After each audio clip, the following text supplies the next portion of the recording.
Kaifa halukum ayyuhat talamid? Insyaallah antum bi khairin. Alhamdulillah teman-teman, paginya kita ketemu lagi di materi bahasa Arab. Meskipun teman-teman belum bisa bertatap muka secara langsung, tapi Ustadz minta teman-teman tetap semangat belajar. Nah, sebelum kita awali pembelajaran pagi ini, silakan teman-teman disiapkan buku paketnya, disiapkan buku tulisnya, dan juga disiapkan alat tulisnya. Nah, marilah kita awali pembelajaran pagi ini dengan membaca basmalah bersama-sama. Bismillahirrahmanirrahim. Nah, teman-teman, pagi ini kita akan melanjutkan pembelajaran yang sudah kita pelajari di pertemuan sebelumnya, di mana teman-teman kemarin sudah mencatat kaitannya dengan al-fi'lul madhi, al-fa'il, dan juga al-maf'ul bih. Nah, pagi ini kita masih akan mendalami materi tentang itu. Teman-teman silahkan sambil menyimak video juga bisa membuka catatan yang sudah kalian catat di rumah masing-masing. Nah, teman-teman, di papan tulis ini Ustadz sudah memberikan catatan seperti yang Ustadz catatkan kemarin, bahwasanya materi kita pagi ini adalah al-fi'lul madhi, al-fa'il, al-maf'ul bih. Pengertiannya apa itu? Pengertiannya adalah yang pertama, teman-teman silahkan bisa dilihat, al-fi'lul madhi ini adalah kata kerja lampau, kata kerja masa lampau. Artinya pekerjaan itu sudah kita kerjakan. Kemudian yang kedua adalah al-fa'il. Apa itu al-fa'il?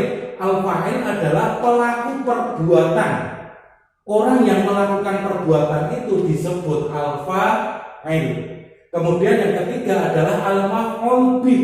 Apa itu al-maf'ul bih? Al-maf'ul bih adalah objek perbuatannya. Nah, dari ketiga al-fi'lul madhi, al-fa'il, al-maf'ul bih, apabila kita gabungkan, maka nanti akan menjadi jumlah mufidah atau kalimat yang komplit, kalimat yang lengkap. Sampai di sini bisa dipahami ya perbedaan dan pengertiannya ya.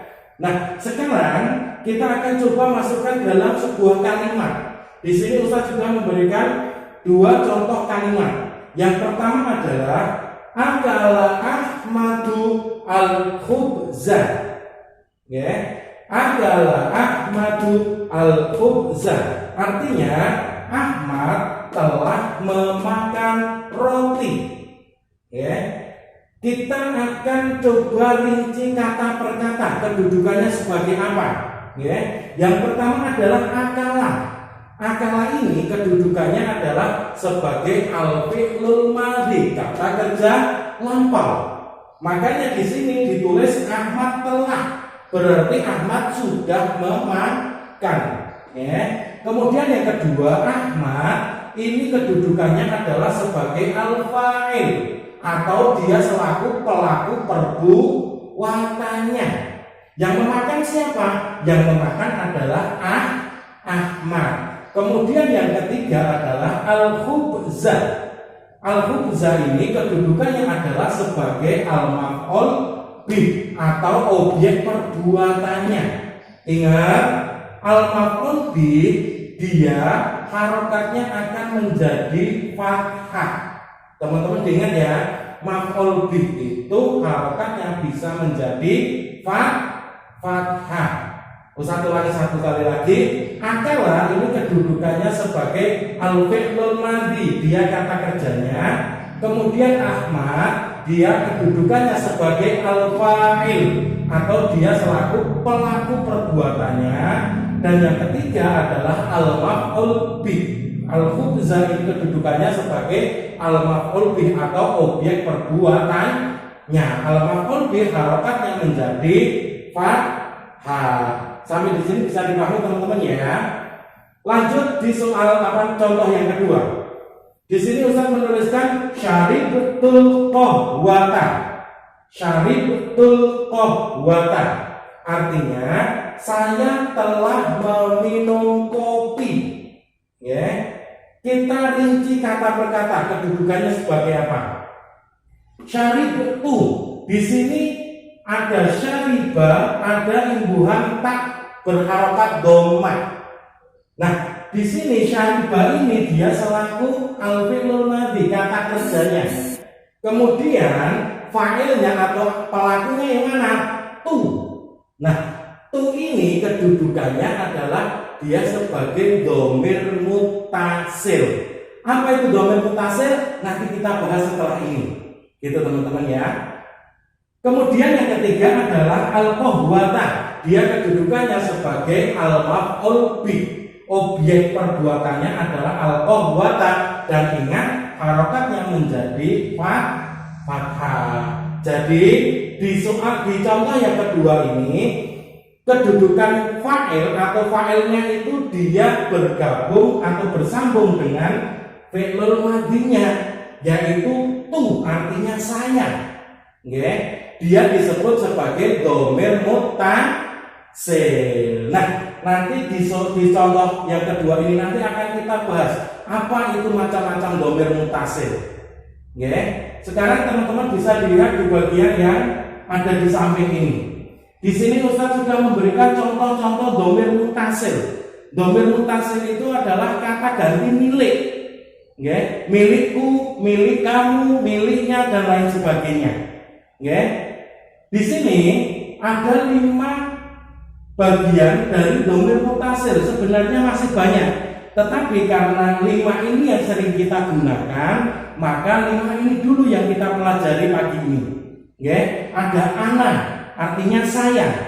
Kemudian anta, artinya kamu laki-laki. Anti, artinya kamu perempuan. Huwa, artinya dia laki-laki. Dia, artinya dia perempuan. Nah, kita bahas satu persatu. Yang pertama adalah kata ganti ana. Kalau nanti kita mau membuat suatu kalimat menggunakan kata ganti ana atau milikku, maka dia nanti akan ada imbuhan atau bersambung dengan tak. Tak ini harokatnya dhammah, seperti yang ada di sini tadi. Tak harokatnya dhammah karena milik saya. Tapi ingat, huruf sebelumnya itu harus disukun. Huruf sebelum tak ini harokatnya menjadi sukun. Kemudian yang kedua, kata ganti anta, kamu laki-laki. Kata ganti anta ini nanti dia akan bersambung dengan tak yang harokatnya fathah. Dan huruf sebelumnya itu sama, huruf sebelumnya harus disukun. Kemudian yang ketiga adalah kata ganti anti, kamu perempuan. Ini nanti juga akan bersambung dengan huruf tak, tetapi harokatnya kasroh. Dan huruf sebelumnya juga sama, huruf sebelumnya harus disukun. Kemudian yang keempat, ini agak berbeda ya teman-teman. Yang keempat adalah kata ganti huwa. Kata ganti huwa atau dia laki-laki itu dia tidak bersambung dengan huruf apapun. Artinya dia tetap tidak ada imbuhan, tidak ada perubahan. Kemudian yang terakhir, yang kelima adalah kata ganti dia. Kata ganti dia ini nanti dia perempuan itu akan bersambung dengan huruf ta yang harokatnya sukun. Tetapi huruf sebelumnya itu tidak disukun. Artinya huruf sebelumnya itu tetap. Yang disukun adalah huruf taknya. Sampai di sini bisa dipahami teman-teman ya. Nah, biar lebih jelas lagi, di sini Ustaz sudah memberikan contoh. Satu persatu. Dari pertama ana. Misalnya adalah kata betu. Imbuhan tak harokat dhammah, huruf sebelumnya sukun. Kemudian anta, kamu laki-laki. Kata beta, ada imbuhan tak harokatnya fathah, huruf sebelumnya sukun. Kemudian yang ketiga, anti, kamu perempuan. Menjadi apa? Kata bekti, ada imbuhan tak, harokatnya kasroh, huruf sebelumnya disukun. Kemudian huwa itu tadi ingat tidak bersambung dengan huruf apapun. Huwa ini tetap kataba, tidak ada imbuhan, tidak bersambung, dan juga tidak ada perubahan. Kemudian yang terakhir adalah hiya. Menjadi apa? Katabat, ada imbuhan tak harokatnya sukun, tetapi huruf sebelumnya tidak disukun atau huruf sebelumnya tetap. Nah, ini adalah contoh perubahan dalam dhamir mutasil. Ini kita akan sering menggunakannya ya dalam percakapan kita sehari-hari. Nah, itu teman-teman materi kita tentang fi'lul madhi, al-maf'ul bih dan juga al-fa'il. Ketiga komponen itu akan menjadi kalimat yang lengkap atau dalam bahasa Arab disebut dengan jumlah mufidah. Gitu teman-teman, bisa dipahami materi yang Ustaz sampaikan pagi ini? Ya, alhamdulillah. Teman-teman bisa memahami dan bisa mengambil pelajaran kita pagi ini. Ustaz kira cukup sampai di sini dulu. Teman-teman silahkan nanti di rumah diulang-ulang lagi, dibaca lagi, mencoba membuat suatu kalimat yang lengkap. Jangan takut mencoba, jangan takut salah. Gitu ya teman-teman ya. Terima kasih atas perhatiannya, semoga bermanfaat untuk kita semuanya. Mari kita akhiri dengan bacaan hamdalah bersama-sama. Alhamdulillahirabbil alamin. Sampai ketemu di lain kesempatan. Assalamualaikum warahmatullahi wabarakatuh.